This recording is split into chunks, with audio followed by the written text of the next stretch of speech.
सुयश, मला माफ कर. खरंच मीच मूर्ख होते, म्हणून मी मित्राच्या बोलण्यावर विश्वास ठेवून तुझा एवढा मोठा विश्वासघात केला. तुझ्या नवऱ्याचे ऑफिसमधल्या मुलीसोबत काहीतरी चालू आहे. मित्राच्या अशा बोलण्यावर विश्वास ठेवून नवऱ्याबरोबर भांडण करून माहेरी आलेली प्रमिला जेव्हा आपल्या नवऱ्याची माफी मागायला जाते, तेव्हा तिचा नवरा असे काही करतो की प्रमिलाच्या घरची परिस्थिती फारशी चांगली नव्हती, परंतु ती दिसायला इतकी सुंदर होती की तिच्याकडे पाहून सर्वांना असेच वाटे की ती कोणत्या तरी श्रीमंत घरातील मुलगी आहे. परिस्थिती फारशी चांगली नसताना सुद्धा प्रमिलाच्या आईबाबांनी तिला बीकॉम पूर्णपर्यंत शिकवली. प्रमिला दिसायला खूपच सुंदर असल्यामुळे कॉलेजमध्ये सर्वच मुलांच्या नजरा तिच्यावर असायच्या. असे असले तरी आपल्या परिस्थितीची जाणीव असलेली प्रमिला कोणत्याही मुलाच्या प्रेमात वगैरे पडली नाही. कॉलेजमध्ये जशा तिच्या मैत्रिणी होत्या तसेच मित्र देखील होते, पण मैत्रीची परिसीमा प्रमिलाने शेवटपर्यंत ओलांडली नाही. बीकॉम पर्यंतचे शिक्षण पूर्ण झाल्यानंतर तिच्यासाठी चांगल्या घराण्यामधील मुलांची लग्नासाठी मागणी येऊ लागली. 2-4 स्थळे पाहिल्यानंतर प्रमिलाच्या आईबाबांनी सुयशचे मागणे आल्यानंतर आपल्या मुलीचे लग्न त्याच्याबरोबर पक्के केले. सुयश दिसायला हँडसम असल्यामुळे प्रमिला आणि त्याची जोडी खूपच सुंदर दिसत होती. सुयश खानदानी श्रीमंत होताच सोबतच तो एका मल्टीनॅशनल कंपनीमध्ये मॅनेजर होता. या गोष्टी तर होत्याच, परंतु तितकाच तो संस्कारी मुलगा होता. मोठ्या माणसांचा आदर करणे आणि त्यांच्यापेक्षा वयाने लहान असेल अशा कोणी चूक केली असेल तर प्रेमाने त्याला त्याची चूक दाखवून देणे असा सुयशचा स्वभाव होता. सुयश सारखा हँडसम आणि श्रीमंत नवरा मिळाल्यामुळे प्रमिला खूपच खुश होती. लग्न ठरल्यानंतर 2 महिन्यांनी सुयश आणि प्रमिलाचे लग्न झाले. लग्ना अगोदरच्या 2 महिन्यांमध्ये 1-2 वेळा सुयशने प्रमिलाला डिनरसाठी बाहेर सुद्धा नेली होती आणि गिफ्ट सुद्धा देखील दिले होते. न सांगता या सर्व गोष्टी करणारा नवरा मिळाल्यामुळे प्रमिला सुयशच्या प्रेमात पडली होती. अरेंज मॅरेजने ठरलेलं लग्न होईपर्यंत प्रेम विवाहात बदलल्यामुळे सुयश आणि प्रमिलाचा संसार सुखी व्हायला वेळ लागला नाही. लग्नानंतर पृथ्वीवरील स्वर्ग ज्याला म्हटलं जातं अशा काश्मीरला हनीमूनला जाऊन आलेल्या सुयश आणि प्रमिलाला आपलं घर आणि संसारच स्वर्ग वाटू लागला होता.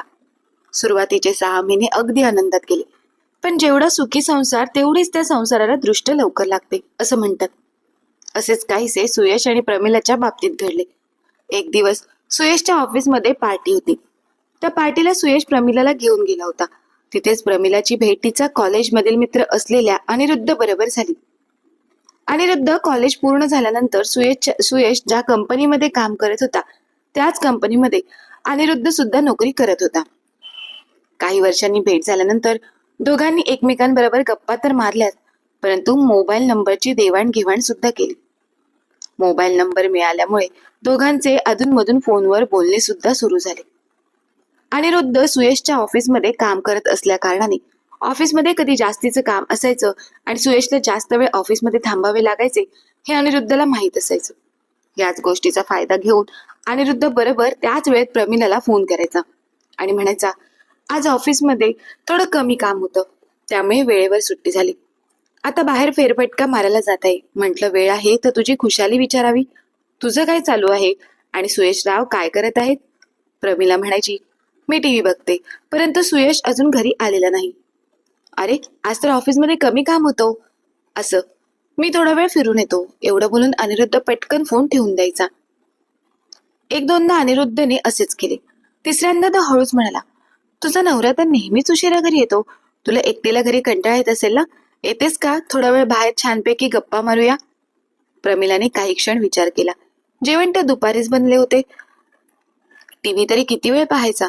अनिरुद्ध बोलत आहे तर थोडा वेळ बाहेर जाऊन येते, बाहेर गेल्यामुळे थोडं फ्रेश वाटेल.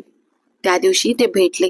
10-15 मिनिटे दोघांनी छान गप्पा मारल्या आणि प्रमिला घरी आली. आता मात्र दोघांची नेहमीच भेट होऊ लागली.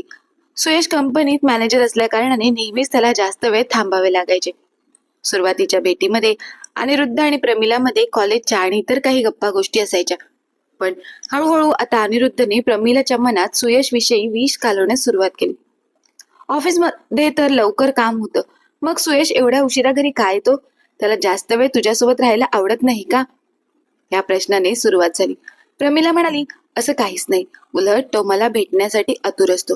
जेव्हा तो घरी येतो तेव्हा तो पूर्ण वेळ माझ्यासाठीच देतो. अरे वा, हे तर खूपच छान आहे. पण तो रोज घरी उशिरा का येतो, यामागचं कारण तुला माहित आहे का? अनिरुद्धच्या अशा प्रश्नाने गोंधळलेली प्रमिला म्हणाली, अनिरुद्ध, तू काय बोलत आहेस? मला काहीच कळत नाही.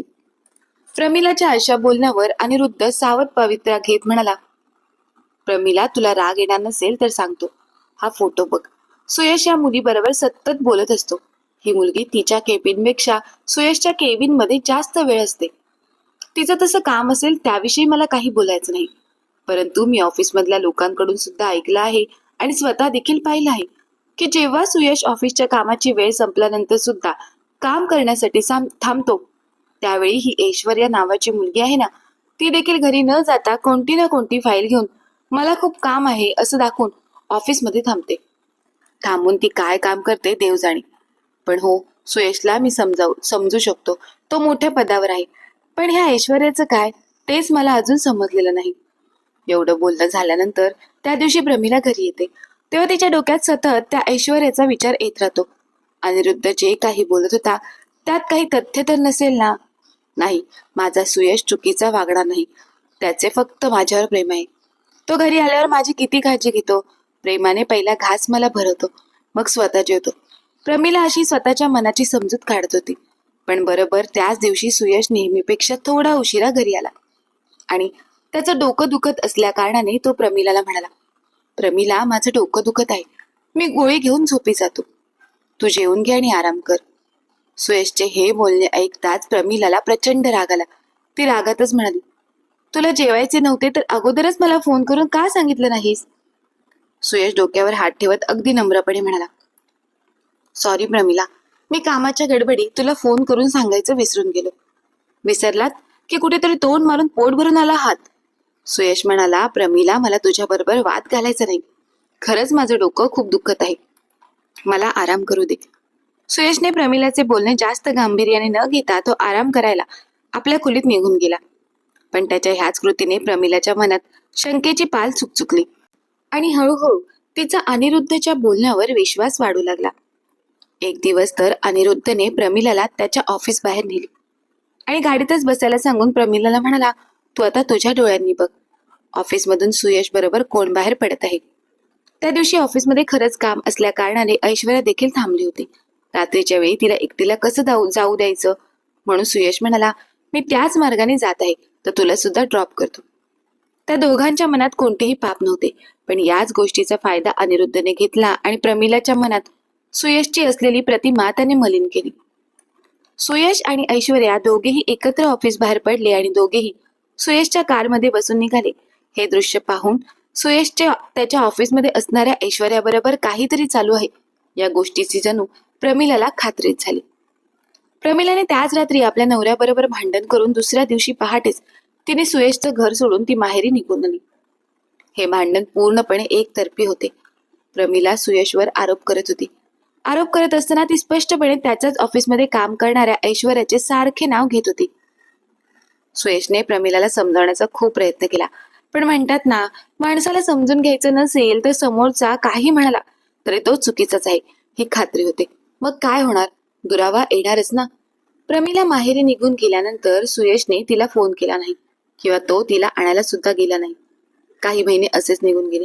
पण या दिवसांमध्ये सुद्धा अनिरुद्ध आणि प्रमिलाचे बोलणे चालूच होते. जेव्हा अनिरुद्धला समजले की प्रमिला सुयश बरोबर भांडण करून आपल्या माहेरी आली आहे, तेव्हा त्याला खूपच आनंद झाला होता. तो मनातल्या मनात विचार करू लागला होता की आपण जो दगड मारला होता तो अगदी योग्य जागी लागून जसं आपल्याला अपेक्षित होतं तसंच घडलं आहे. आता आपण पुढचा डाव टाकूया. म्हणून तो प्रमिलाला अधूनमधून फोन करून तिचीच बाजू घेऊन म्हणायचा, बरं झालं तू त्याला सोडून निघून आलीस. आता तर तुझ्या नवऱ्याचे वागणे अजूनच बिघडले आहे. तू घरी नाहीस म्हटल्यावर तो ऑफिसमधून वेळेत निघतो, पण जाताना ऐश्वर्याला घेऊन कधी कॉफी प्यायला जातो तर कधी डिनरला जातो. त्या दोघांचं नक्की काय चालू आहे कळत नाही.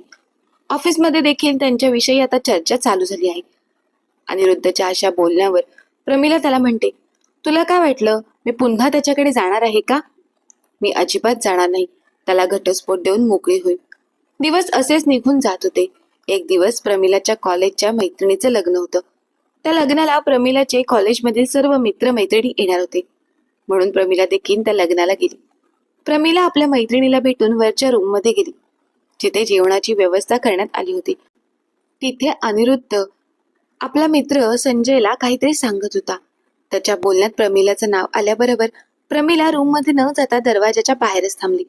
तेवढ्यात संजय अनिरुद्धला म्हणाला, अरे वा, तू तर खूपच छान काम केलंस. सर्व गोष्टी अगदी तुझ्या मनासारख्या घडू लागल्या आहेत.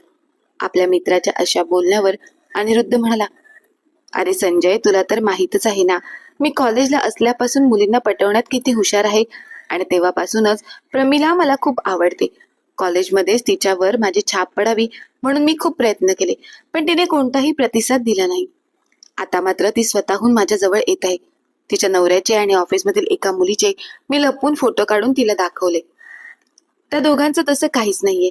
ती मुलगी एक काम होतं म्हणून ऑफिसच्या बाहेर प्रमिलाच्या नवऱ्याला एक फाईल दाखवत होती. त्याच गोष्टीचा मी फायदा घेऊन त्या दोघांचे फोटो काढले आणि प्रमिलाला दाखवले. अरे ते जाऊ दे, एकदा तर मी प्रमिलाला मुद्दाम ऑफिसच्या गेट बाहेर घेऊन गेलो आणि म्हणालो, बघ तुझा नवरा कोणत्या मुलीबरोबर फिरतो. त्याचं झालं असं की दुसऱ्याच दिवशी आमच्या ऑफिसमध्ये ऑडिट होतं. त्यामुळे प्रमिलाचा नवरा आणि ती ऐश्वर्या नावाची मुलगी खूप काम असल्या कारणाने उशिरापर्यंत ऑफिसमध्ये थांबले होते. ते दोघेच होते असे नाही, इतर लोकही होते, पण ते दुसऱ्या डिपार्टमेंटमध्ये काम करत होते. मला माहित होतं मुलींना आमच्या ऑफिसमध्ये रात्री 10 नंतर थांबवत नाहीत. मी म्हणून बरोबर 10 वाजायच्या 5 मिनिटं अगोदर ऑफिसच्या गेट बाहेर पोहोचलो. मला माहित होतं की 5 मिनिटात ऐश्वर्या आणि प्रमिलाचा नवरा बाहेर पडतील आणि झालेही तसेच. मग काय सांगायला हवे, प्रमिलाने स्वतःच्या डोळ्यांनी दोघांना एकत्र बाहेर पडून एकाच गाडीतून प्रवास करताना पाहिल्याबरोबर सगळे पत्ते आपोआप बाजूला पडले ना. अनिरुद्ध पुढे म्हणाला, आता ती तिच्या नवऱ्याला घटस्फोट देणार आहे, मग ती आपलीच होणार. डेटाई, असं म्हणत अनिरुद्ध आणि संजय मोठ्याने हसू लागले. हे सर्व दरवाजा बाहेर उभी असलेली प्रमिला ऐकत होती. तिला आता या गोष्टीची जाणीव झाली होती की अनिरुद्धने आपल्याला पूर्णपणे फसवली आहे. प्रमिलाने क्षणाचाही विलंब न लावता ती पटकन आतमध्ये गेली आणि अनिरुद्धच्या कांचल्यात मारत म्हणाली, तो माझ्या आणि सुयशच्या नात्यात विष कालवण्याचा प्रयत्न करत होतास. देव तुला कधीही माफ करणार नाही. असं म्हणत प्रमिलाने लगेच घर गाठलं आणि सुयशला फोन करू लागली. सुयशने तिचा फोन उचलला नाही म्हणून प्रमिला स्वतः सुयशच्या घरी गेली. त्यावेळी सुयश नुकताच ऑफिसमधून येऊन स्वतःसाठी कॉफी बनवत होता. घराचा दरवाजा बंद होता, पण त्याला आतून कडी लावलेली नव्हती. त्यामुळे प्रमिला थेट किचनमध्ये पोहोचली आणि त्याला पाठीमागून मिठी मारत रडतच म्हणाली, सुयश, माझं चुकलं, मीच मूर्ख होते. मी अनिरुद्धच्या बोलण्यात येऊन तुझ्यावर अविश्वास दाखवला. पण तू खरंच खूप चांगला आहेस. तुझ्या मनात कोणतेही पाप नाही. पापी जर कोणी असेल तर ती मी आहे. तू तर धुतल्या तांदळासारखा आहेस. सुयश फक्त एवढंच म्हणाला, तू आता जे काही बोलत आहेस त्याच्यावर तुझा पूर्ण विश्वास आहे ना? कारण माणसाचा स्वतःवरच विश्वास नसेल तर तो आयुष्यात कोणावरही विश्वास ठेवू शकत नाही. माझ्या वागण्यावर विश्वास होता, त्यामुळे मी माझ्या कृतीवर ठाम होतो. हे तुझ्या बाबतीत कितपत खरं आहे हे तुलाच माहीत. सुयशचे हे असे बोलणे ऐकल्यानंतर प्रमिला जोर जोरात रडू लागली आणि त्याच्या समोर हात जोडून म्हणाली, सुयश, यापुढे मी अशी कधीही चूक करणार नाही. हवं तर तुम्हाला कोणतीही शिक्षा दे. मी तू दिलेली शिक्षा भोगायला तयार आहे, परंतु मी आता तुला सोडून कुठेही जाणार नाही. शेवटी सुयश एवढेच म्हणाला, तू आता जे वाक्य म्हणाली आहेस ते वाक्य नेहमी लक्षात ठेव. हीच तुझ्यासाठी शिक्षा आहे. त्या दिवसापासून सुयश आणि प्रमिलाचा संसार पुन्हा नव्याने सुरू झाला. आज त्या दोघांना 2 गोंडस मुले झाली आहेत आणि आपल्या दोन्ही मुलांसह दोघेही आनंदाने संसार करत आहेत.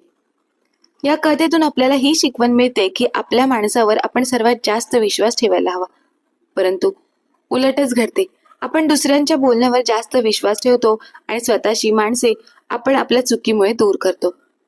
तर मित्र आणि मैत्रिणींनो, तुम्हाला ही कथा कशी वाटली ते आम्हाला कमेंट बॉक्समध्ये कमेंट करून नक्की कळवा. आणि जर का तुम्हाला ही कथा मनापासून आवडली असेल तर या कथेला लाईक, शेअर आणि चॅनलला सबस्क्राईब करायला विसरू नका. धन्यवाद.